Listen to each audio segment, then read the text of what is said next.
तुम्हा सर्वांचं माझ्या YouTube चॅनलमध्ये पुन्हा एकदा स्वागत आहे. तर आजच्या व्हिडिओमध्ये आपण इयत्ता 9वी जी घटक चाचणी क्रमांक 1 होणार आहे, घटक चाचणी क्रमांक 1. तर त्याच्या दृष्टीने एक सराव प्रश्नपत्रिका तुमच्याशी शेअर करतो, जेणेकरून येणाऱ्या परीक्षेमध्ये तुम्हाला त्याचा नक्की उपयोग होईल. हिंदी विषयाची ही एकूण 20 गुणांची सराव प्रश्नपत्रिका असणार आहे. आता ही सराव प्रश्नपत्रिका जरी असली तरी ह्या फॉर्मॅटमध्ये तुम्हाला तुमच्या शाळेतील प्रश्न जे आहेत प्रश्नपत्रिकेत ते दिसतील. यासारख्या प्रश्नांचा जर सराव केला तर नक्कीच तुम्हाला परीक्षेमध्ये त्याचा उपयोग होईल. आता प्रश्न क्रमांक 1 काय आहे बघा. परिच्छेद पढ़कर विभाग 1 गद्य परिच्छेद पढ़कर दी गई सूचनाओं के अनुसार कृतियां कीजिए. इस ग्रह का नाम बड़ा विचित्र सा है. इथपासून आसानी से मेरा अपहरण कर लिए इथपर्यंत. यहाँ के लोग कैसे हैं? यहाँ के लोग कैसे हैं? विज्ञान में बहुत आगे बढ़ गए हैं.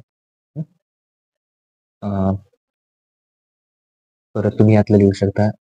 ऐसे यान है जैसे एक सौरमंडल से दूसरे सौरमंडल तक आसानी से जाते आते हैं.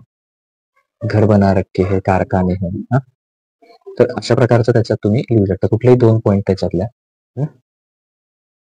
त्यानंतर इन लोगों के पास है. त्याच्यात हे लिहू शकता. रहने के लिए घर, कारखाने, बाजार, बस्ती, मोटारे. तर असं लिहू शकता त्याच्यात इथं.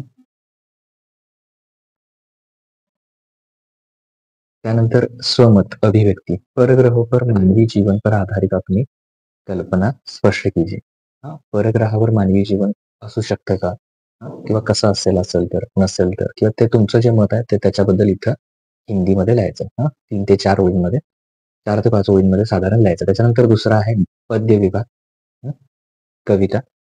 पद्यांश पढ़कर सूचना के अनुसार कृतियां कीजिए. आकृति पूर्ण कीजिए. पद्य कविता कोणती आहे? गुजर जाती है कंप्यूटर के पर्दे पर. इथपासून जो रिश्ते वो सुनाती है. परिच्छेद में आए अंग्रेजी शब्द. आता याच्यामध्ये कंप्यूटर एक शब्द की जो काय आहे इंग्रजी आहे सेल. कंप्यूटर आणि सेल. तर हे शब्द किताबों का बेचैन होने का कारण. तर याच्यातले बेचैन होने का कारण. बड़ी बेचैन रहती है किताबें. उन्हें अब नींद में चलने की आदत हो गई है. वो कदरें वो सुनाती थी जिनके सेल कभी मरते नहीं थे. तर याच्यावर आधारित त्याची उत्तरं इथे 2 लिहा. कुठलीही 2 कारणं याच्यामधली तिथले लिहा. 2 कारणं त्याच्यात. त्याच्यानंतर उपयुक्त पद्यांश के अंतिम 4 पंक्तियों का भावार्थ लिखिए. शेवटचे 4 ओळी आहेत त्यांचा भावार्थ तुम्ही लिहायचा. त्याच्यानंतर पुढे आहे भाषा अध्ययन. भाषा अध्ययन व्याकरणावर आधारित. समानार्थी शब्द सिर्फ 2 म्हटलं. तुम्ही सगळे तयारी करा एक्झामला. बाघ, रात, आदमी, सुंदर. त्याला समानार्थी शब्द लिहायचे. अधोरेखित शब्द का शब्दभेद पहचान कर लिखिए. कबीर ने कहा और आगे चला. कबीर काय नाव आहे, संज्ञा.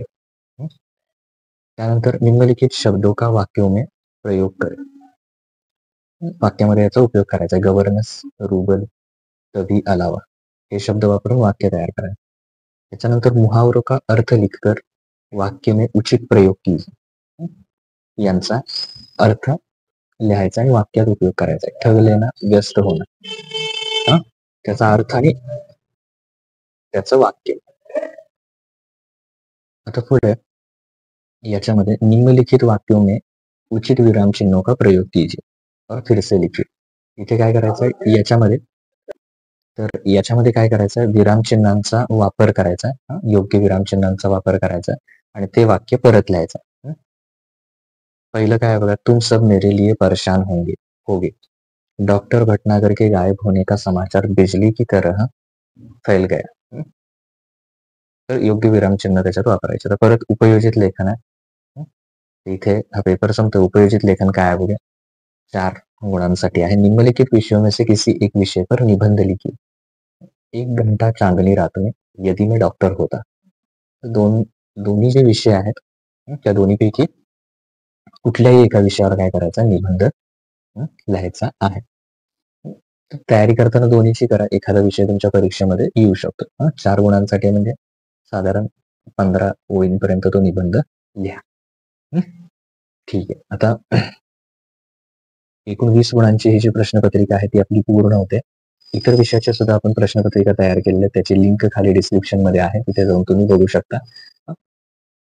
तसंच चॅनल सबस्क्राईब करून ठेवा, कारण पुढच्या वेळी 9वीचे जेवढे काही व्हिडिओ आहेत ते तुम्हाला मिळून जातील. गणिताचे सराव संच असतील, बाकी सगळ्या गोष्टी असतील. तर त्या प्रत्येकाचे व्हिडिओ आहेत, तुम्ही प्लेलिस्ट मध्ये जाऊन बघा किंवा डिस्क्रिप्शन मध्ये लिंक आहे, तिथेही जाऊन तुम्ही बघू शकता. ओके. सराव संच सुद्धा प्रॅक्टिस सेट बघू शकता. ओके. थँक्यू.